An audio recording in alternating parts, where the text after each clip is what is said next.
पेट में दर्द हो रहा है, मुझे बहुत भूख लगी है।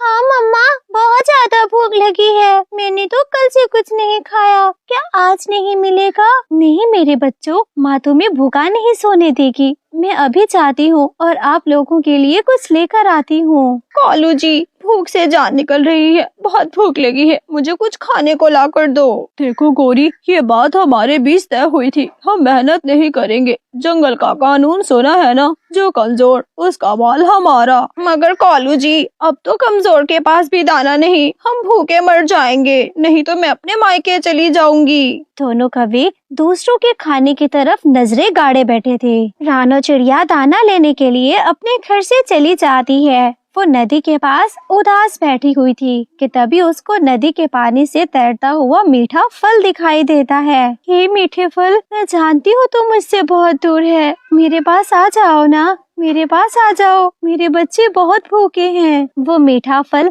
सीधा रानो चिड़िया के पास आता है। हे ईश्वर, सच कहते हैं जिसको दुनिया में कुछ नहीं मिलता उसके लिए ईश्वर जरूर कुछ न कुछ भेजता है। तभी रानो की नजर पास बैठी एक चील पर पड़ती है जो भूख से निढाल और बिल्कुल मरने वाली थी। चिड़िया, मैं बहुत ज्यादा भूखी हूँ, मैं तो अपना शिकार भी नहीं कर सकती, मैं मर जाऊंगी, बस एक दाना मुझे दे दो। चिड़िया के सामने भूखी चील और पीठ पीछे अपने 2 बच्चे भूख से बिलख रहे थे। चील, आप ये ले लो मीठा फल, आप इसको खाकर ठीक हो जाओ, मैं अपने बच्चों के लिए कुछ और ले जाऊंगी। मगर चिड़िया, तुम्हारे बच्चे तो मुझसे भी छोटे हैं। कोई बात नहीं, मैं अपने बच्चों के लिए ले जाऊंगी, अभी आपकी हालत मेरे बच्चों से भी ज्यादा खराब है। वो चील मीठा फल खाने लगती है। अभी उसने मीठा फल खत्म किया नहीं था कि तभी रोशनी फैलती है और वो चील एक जादुई तितली में बदल जाती है। अरे अरे, चील कहाँ है? तितली ऐसे चील के शरीर से कैसे निकल गई?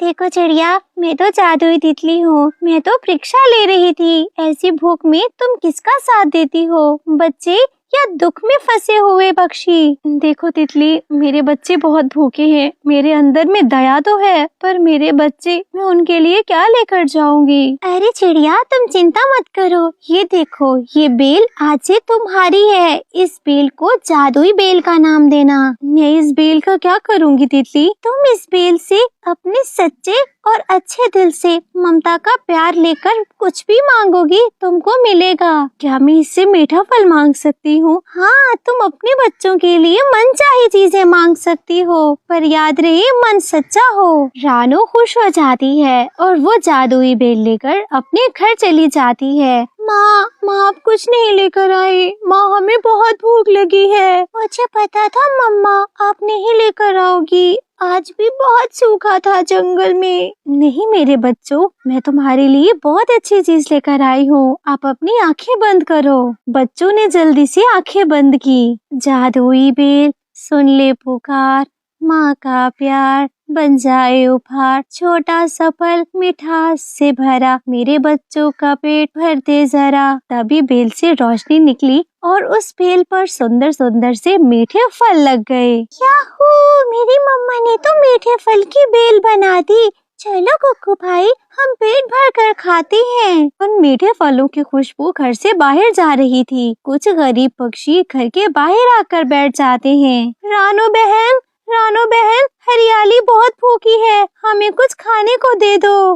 हाँ रानो बहन, तुम्हारे घर से खाने की बहुत अच्छी खुशबू आ रही है, बताओ ना जरा क्या बनाया है तुमने? रानो ने दोबारा मधुर सा गीत गाकर ढेर सारे फल ले लिए और जाकर अपने दोस्तों में बांट दिए। तोते भैया, कबूतर भैया, आप चिंता मत करना, ये बेल सबकी है, सिर्फ मेरी नहीं है। यहाँ से हम सच्चे मन से सबका पेट भर सकते हैं। हाँ रानो, तुमने सच बात की है, ये बेल सबकी है, तुम बहुत अच्छी हो, तुम्हारे में लालच बिल्कुल नहीं। दूर एक जगह बड़े पेड़ पर बैठकर कालू और गोरी ये सब सुन रहे थे। कालू जी, वो छोटी सी बेल कितने सारे फल देती है, अगर वो बेल आ जाए तो किसी का खाना रोज रोज छीनने की नौबत नहीं आएगी। गोरी, चिंता मत करो, तुम्हारा पति सब कर लेगा, इनसे सब छीन कर लाएगा और एक दिन ये बेल हमारी होगी। वो दोनों गोरी और कालू सीधा उल्लू बाबा के पास जाते हैं। उल्लू बाबा, रानू के पास एक जादुई बेल है जो मीठा फल देती है। उससे मंत्र सुनाओ और फल निकालो। मीठा फल,